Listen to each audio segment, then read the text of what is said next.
Today I want to talk about the potential linking of Russia and the US via tunnel under and across the Bering Strait that currently is the shortest point between the two countries on the planet. Now, when writing about the interaction between different countries in the area of international relations, the term geopolitics and its derivatives are frequently and unnecessarily used. Now, it's common practice for writers of various levels of experience to use this term without giving its true meaning due consideration. Meanwhile, geopolitics is actually a branch of international relations that insists that a state's geographic location determines its standing and fate. This is because geography is an immutable constant. Since the fall of the great nomadic empires such as the Mongol, no state, even the most talented or powerful, has been able to make a lasting change in its position on the physical map of the world. As Napoleon Bonaparte once said, geography doesn't argue, it exists. So the construction of a tunnel connecting the Russian oblast of Chukotka in the northwest of Siberia and the US state of Alaska, which used to be Russian under the Tsars, across the Bering Strait, which at this point is purely speculative, is technologically feasible as its proponents claim. And that is because the Bering Strait is 82 kilometres wide at its narrowest point, and the small Diomede Islands, one belonging to Russia and the other to the United States, are located right smack in the middle of the strait, just 4 kilometres apart. Moreover, the geographical positions of Russia and America would not be altered by this tunnel. Russia would remain a significant continental power, while the United States would continue to be a part of a major island separated from the rest of the world by Canada, Mexico, plus oceans and seas. However, the concept of a bridge or a link presents a valuable opportunity to re-evaluate the geopolitical dynamics of the Northern Hemisphere. In essence, this refers to the direct dependence of relations between the states on their geographic location. Now, before I continue, many of you watching this video are not currently subscribed to this channel. So if you actually enjoy my videos, please hit the subscribe button and join our growing community. And also hit the alert button so you get notified when I post a new video. Plus, if you want to support my channel, you can donate using the thanks button at the bottom right hand side of the screen, or by clicking on the buy me a coffee below in the credits. Also, I'm going to be doing a live stream on Sunday the 26th of October at 6 p.m. London time, 1 p.m. Eastern time and 7 p.m. European time, and I'll be happy to chat and answer questions, so do join me and let's take part. The project for a land link across the Bering Strait first surfaced in the late 19th century when the Colorado governor William Gilpin was the first to conceptualize the idea of a cosmopolitan railway. A Franco-American consortium also proposed the project to the Russian Emperor Nicholas II, but it never materialized. Then there was a variety of engineering projects emerged in the 20th century, like the plans to build the Kennedy-Khrushchev Bridge between Russia and Alaska. Plus, the subject's been the point of discussion on numerous occasions, more recently in 2007, when it was raised in the context of a World Link project.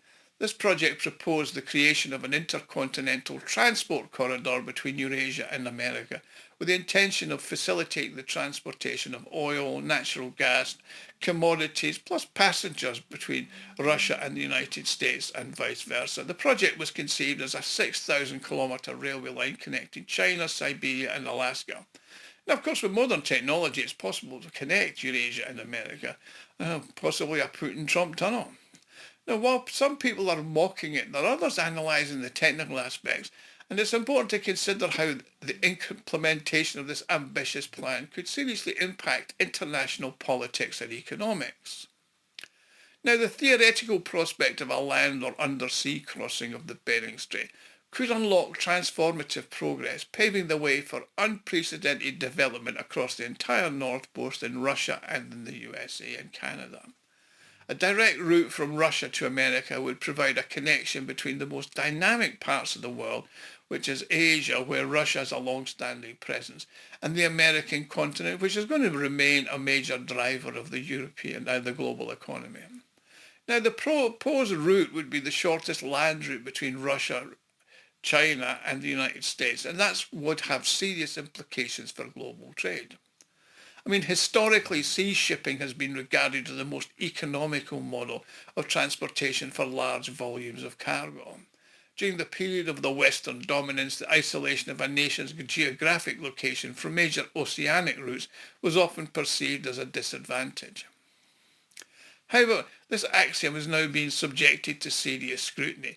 First, China and other Asian countries are increasingly producing expensive products which are detrimental to quality and simply take a lot of time to transport by sea. So the average container ship time between is 60 days, China to Europe, and 40 days, China to west coast of the US.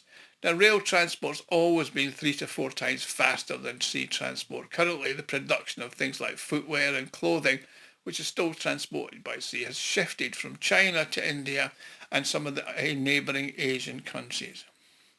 China itself, like Russia and the US, increasingly produces high-end value goods. Therefore, short delivery times and product safety take precedence over low transport costs.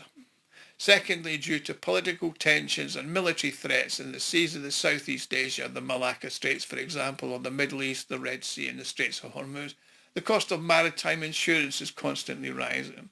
Plus, when land transit occurs through Russia, Russian Railways guarantees the safety of all cargo during the transit through its territory. So this is precisely why land transit always outperforms marine transit, unless it's impeded by purely political circumstances. For example, over 8 years between 2013 to 2021, the volume of land shipments from China to Europe via Russia increased from 80,000 20-foot equivalent containers in 2013 to over 1 million in 2021. Only the special military operation in the Ukraine prevented an even greater increase. So discussing the economic potential of the future tunnel is not actually worth doing, but it's obvious and significant should it happen. Now, this will also be especially true if Canada decides, after being pushed around by the United States for another 10 years, ultimately decides to become a part of the United States, and that's going to solve most of its economic problems. But the purely political consequences would be even more significant. A hypothetical land connection, albeit underwater, between Eurasia and America would have a decisive impact on the position of the westernmost part of Russia. I mean, the continent of Europe, once the cradle of Western civilization and enlightenment, raised visible enough for us to ignore its hostile designs, yet it's too confused to find its way in the modern world. Now, the reasons for this are both historical and geographical. For centuries, Europe enjoyed a position of global advantage. Its mild climate and its so-called civilization. Now, Europe is geographically separated from the rest of the world by water bodies in the south, the west and the north, while in the east it has historically benefited from the protection provided by the Russian civilization. Historically, Europeans have not always responded with gratitude that we would have expected by the fact that the Russian civilization has saved them from the hordes of Asia. I mean, Europe's strategic distance from its targeted regions meant it was rarely susceptible to external threats or invasions. Now, internal political stability, however, has remained a persistent concern in Europe. Consequently, Russia's neighbours in the West have become the centre of the new world of negative politics. Now, it's important to reiterate that the success of Europe's foreign policy in the past can be largely attributed to its strategic positioning of the respective states to the geographical region. The period in which Europe's geographical advantages were predominant are now drawn to a close. I mean, the first indication of Europe's declining global influence was the emergence of a nation that enjoyed an even more advantageous geopolitical position with the West, the United States. Now, it's important to acknowledge that this was exploited in a highly skilled manner. Then, at the close of the 20th century, China re-emerged on the global stage, with there's many other parts of Asia like Vietnam, etc., following suit, propelled by the robust Chinese economy. So for several decades now, the centre of world trade, subsequently politics, has been shifting to the Pacific Rim. Although serious disagreements remain between China and the United States, the probability of the two parties actually getting a direct confrontation is significantly lower than the likelihood of a major war between Beijing and Washington. After all, those who propelled Donald Trump and his team into power did that out of fear of perishing in the crucible of an all-out nuclear conflict. So that means that China and the United States will continue to be vital economic partners, even if they disagree a fair bit of the time. Now, Russia, as the world's most reliable overland partner, is committed to being part of this ongoing participation. So the development of this project will make a significant contribution to both the American and Chinese economies, with the simultaneous development of Eastern China and Eastern Russia. If China, Russia and the United States are connected by land, Europe then loses its political and economic relevance in the modern world, as well as its previous geographic relevance. Now, this is going to be the final fatal blow, and it's my opinion that Europe will become objectively irrelevant and will quietly wither away in its corner of Western Eurasia. In principle, this corner of Europe will be able to fence off, given it's particularly relevant that the Europeans themselves, uncertain about their future, have already begun to construct barriers and defensive structures, effectively transforming themselves into a sort of greater Albania under a communist European Commission.